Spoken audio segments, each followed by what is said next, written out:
Walk through any park in Buenos Aires and you'll notice the same small scene repeated everywhere. A few friends sit in a loose circle, passing a small gourd and a metal straw between them. One person pours hot water, drinks, refills it, and passes it to the next. No one gets their own cup. Everyone drinks from exactly the same one. To an outsider, sharing a single straw with strangers can seem strange, even slightly unsanitary. So in Argentina, it's one of the most ordinary, comforting rituals of daily life. This is mate, and in Argentina, it is almost impossible to overstate how central it is.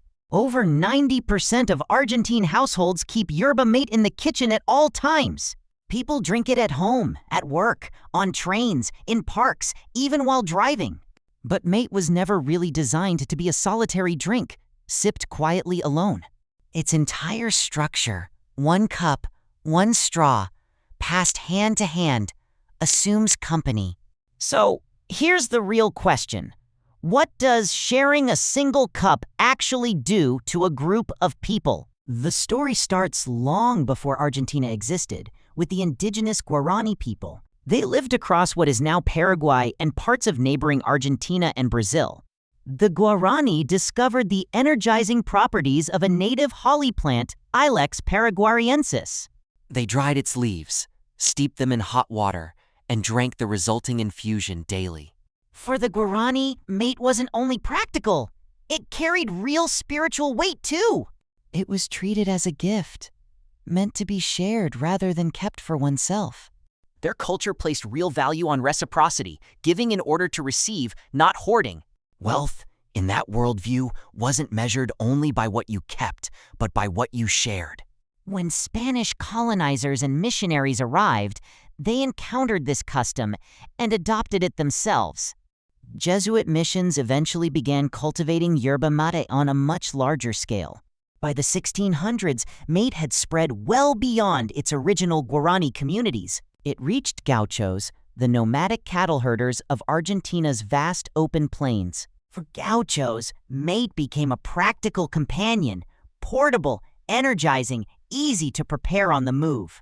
It kept them alert through long days and long, solitary rides across the grasslands. Over the following centuries, mate stopped being just a drink and became something closer to an identity. In a country largely shaped by waves of immigration, that mattered enormously. Argentina was built by people who arrived from Italy, Spain, and dozens of other places. Uniting such a genuinely diverse population wasn't always simple or automatic. But mate managed to cross those lines easily, embraced by nearly everyone regardless of origin. It became one of the few customs that felt equally native to almost every Argentine family. The ritual itself follows a fairly consistent, quietly meaningful structure. One person, called the cebador, takes charge of preparing and pouring for the group. They fill the gourd with dried yerba leaves, then add water that's hot but never boiling. The cebador drinks first, a practical step that also doubles as a small courtesy. It lets them check the flavor and adjust it before anyone else takes a sip. Then the gourd is refilled and passed to the next person in the circle. Each person drinks the full portion before handing the gourd back for another refill. It moves in a consistent order, usually clockwise, without needing to be discussed. There's no need to explain the sequence. Everyone in the circle already knows it. If you're finished, the custom is simple. Say gracias, thank you, when it's handed to you. Skip that word, and the cebador will simply keep including you in the next round. It's a quiet, wordless system, built almost entirely on shared, unspoken understanding. And running underneath that whole quiet choreography is one very deliberate idea: no personal cup. Sharing the exact same straw with someone is, in a small way, an act of trust. It assumes closeness, or at least a real openness to becoming close. One writer once described offering mate as something you can't buy for yourself at a cafe. It has to be given. It's something someone hands you, not something you simply purchase. Accepting it, in turn, is a small, wordless way of accepting the relationship being offered. For generations, this extended even to complete strangers in public spaces. It wasn't unusual to offer mate to someone you'd just met while waiting in line. A shared straw, in that context, became a small bridge between people who didn't yet know each other. That level of casual physical trust between strangers is genuinely rare almost anywhere else. In recent years, some of that old ease around sharing with strangers has quietly shifted. Personal mate sets and individual servings have become more common in busy modern cities. Convenience and a bit more caution have crept gently into an old, freer custom. But among close friends and family, the traditional shared circle remains very much alive. Even Pope Francis, during his years in Buenos Aires, reportedly kept his own mate gear close. Gourd, straw, and thermos carried along, ready wherever a conversation might happen.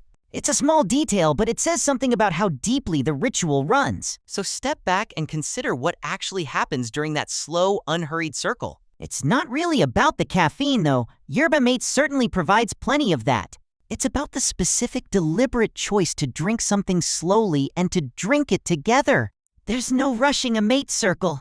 The gourd only holds so much at a time. That built-in slowness quietly forces conversation to fill the space between each small sip. In a world of solo coffee cups and rushed commutes, that's a genuinely different rhythm. One cup, refilled again and again, moving steadily from hand to hand to hand. Nobody drinks their own portion in isolation, sealed off from everyone else at the table. Everyone is quite literally sharing from the exact same source, sip after sip after sip. It's hospitality measured less by what's offered and more by what's willingly shared. You don't buy someone a mate the way you'd buy them a coffee and walk away. You hand them your own cup, mid-conversation, and simply keep talking while they drink. There's an intimacy folded quietly into that small, ordinary gesture. It doesn't need to be discussed or explained. It's simply, quietly, understood. Even as the world moves toward more convenience, more individual servings, more distance between people, Argentina still gathers, regularly, around one small gourd and one shared metal straw. There's something worth noticing in that persistence, even far outside Argentina itself. Real connection sometimes needs less convenience, not more of it. A little friction, a little waiting, a little shared inconvenience can build real closeness. Passing a cup by hand takes longer than everyone simply pouring their own. But it also means nobody drinks entirely alone, cup sealed off in their own separate hands. In Buenos Aires, right now, somewhere in a park, a circle is quietly forming.